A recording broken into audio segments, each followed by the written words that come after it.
PG set ద్వారా ఎవరైతే M Tech, M Pharmacy and MR courses ఎవరైతే చేద్దాం అనుకుంటున్నారో సో ఆల్రెడీ మనకు రిజిస్ట్రేషన్ డేట్స్ వచ్చేసాయి. వెబ్ కౌన్సిలింగ్ సంబంధించిన రిజిస్ట్రేషన్ కూడా స్టార్ట్ అయిపోయింది. సో మీకు ఏవైతే డౌట్స్ ఉన్నాయో కామెంట్ సెక్షన్ లో కావచ్చు, చాలా స్టూడెంట్స్ కొన్ని డౌట్స్ ఉన్నాయి. సో అవి మాత్రమే ఈ వీడియోలో ఎక్స్ప్లెయిన్ చేయడం జరుగుతుంది. ఒక 8 పాయింట్స్ ఉన్నాయండి. సో వరుసగా చెప్తాను, సో చూడండి, సో దట్ మీకు యూస్ఫుల్ అవుతుంది. సో ఫస్ట్ పాయింట్ వచ్చేసి రిజిస్ట్రేషన్ లాస్ట్ డేట్ వచ్చేసి 9th August. సో ఇంకా ఎవరైతే రిజిస్ట్రేషన్ చేసుకోలేరో మీరు రిజిస్ట్రేషన్ చేసుకోండి. 9th last date. సో కొన్ని సర్టిఫికెట్స్ ఉన్నా, అన్ని సర్టిఫికెట్స్ ఉన్నా ఫస్ట్ మీరు రిజిస్ట్రేషన్ చేసుకోండి. మిమ్మల్ని రిజెక్ట్ చేసినా మళ్ళీ ఈమెయిల్ సర్వీస్ ద్వారా మళ్ళీ మీరు రీఅప్లోడ్ చేసుకోవచ్చు. సో కొంతమంది ఆల్రెడీ సబ్మిట్ చేసిన తర్వాత కొద్దిగా టెన్షన్ పడుతున్నారు. సో మేము ఈ సర్టిఫికెట్ అప్లోడ్ చేయలేము, సో ఇది బై మిస్టేక్ వచ్చింది. అలాంటి క్యాండిడేట్స్ ఈమెయిల్ సర్వీస్ ద్వారా మీరు సర్టిఫికేట్స్ రీఅప్లోడ్ చేసుకోవచ్చు. మీకు ఏమన్నా ఎడిట్ ఆప్షన్ అంటే ఏమన్నా డేటా మిస్టేక్ చేసినా అవి కూడా మీరు ఎడిట్ చేసుకోవచ్చు. డీటెయిల్ గా ఒక వీడియో చేశాను. సో ప్రీవియస్ గానే ఒక 4-5 days బ్యాక్ మీరు అది చూడొచ్చు, చూసి మీ మొబైల్లోనే వేసుకోవచ్చు. సో అదే రిజిస్ట్రేషన్ గురించి. సెకండ్ పాయింట్ వచ్చేసి ఎవరైతే ఎన్సీసీ, క్యాప్, పిహెచ్ స్పోర్ట్స్ ఈ స్పెషల్ కేటగిరీలో మీరు ఏమన్నా ఎలిజిబుల్ అయితే మీరు నార్మల్ రిజిస్ట్రేషన్ చేసుకోవాలి అండ్ స్లాట్ బుకింగ్ కూడా చేసుకోవాలి.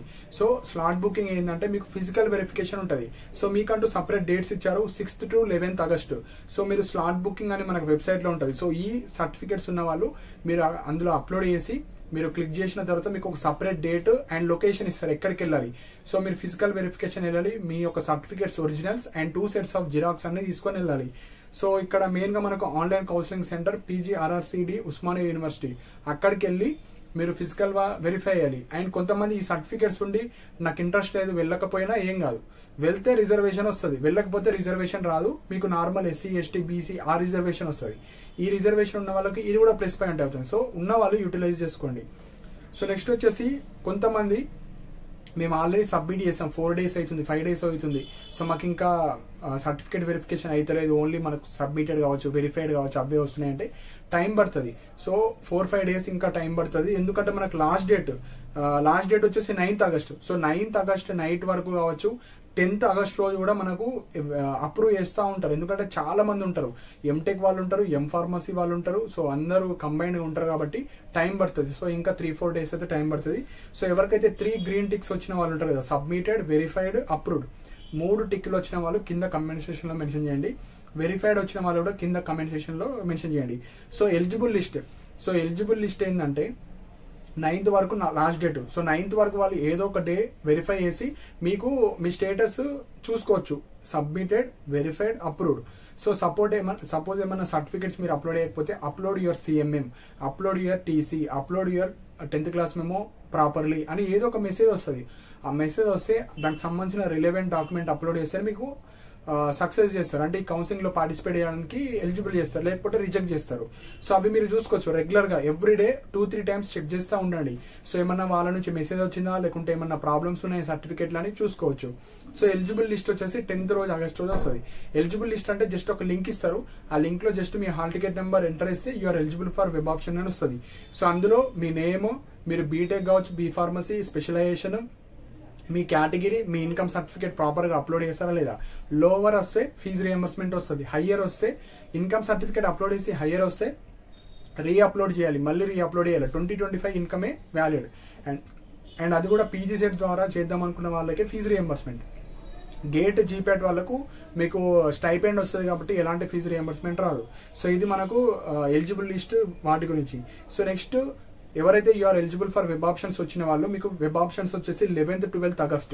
సో మీకు ఒక లింక్ ఇస్తారు, వెబ్ ఆప్షన్స్ phase 1 అని. అది క్లిక్ చేసిన తర్వాత మీకు నచ్చిన కాలేజెస్ కావచ్చు, నచ్చిన స్పెషలైజేషన్స్ కావచ్చు, అన్ని మీరు ఆప్ట్ చేసుకోవచ్చు. సో మనకు వెబ్ ఆప్షన్స్ కి ముందు ఒక 2-3 days ముందు మనకు కాలేజెస్ అప్డేట్ చేస్తారు.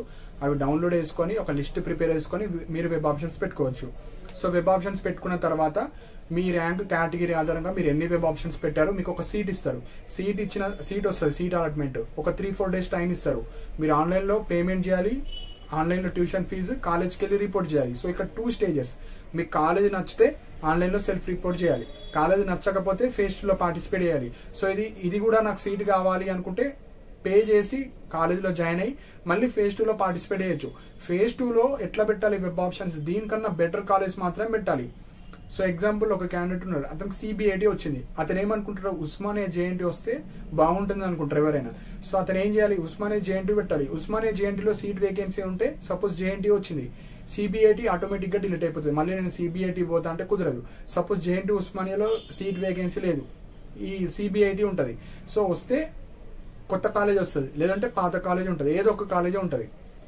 అది ఆల్రెడీ ఫేజ్ 1లో మీరు బుక్ చేసుకొని ఉంటే, సపోజ్ ఫేజ్ 1లో ఒక కాలేజ్ వచ్చింది, నచ్చలేదు, మీరు ఆన్లైన్ సెల్ఫ్ రిపోర్ట్ చేయలేరు, ట్యూషన్ ఫీ పే చేయలేరు, అది ఆటోమేటిక్గా డిలీట్ అయిపోతుంది. మళ్ళీ ఫేజ్ 2లో మీ ర్యాంక్ కేటగిరీ ఆధారంగా ఏదో ఒక కాలేజ్ వస్తుంది.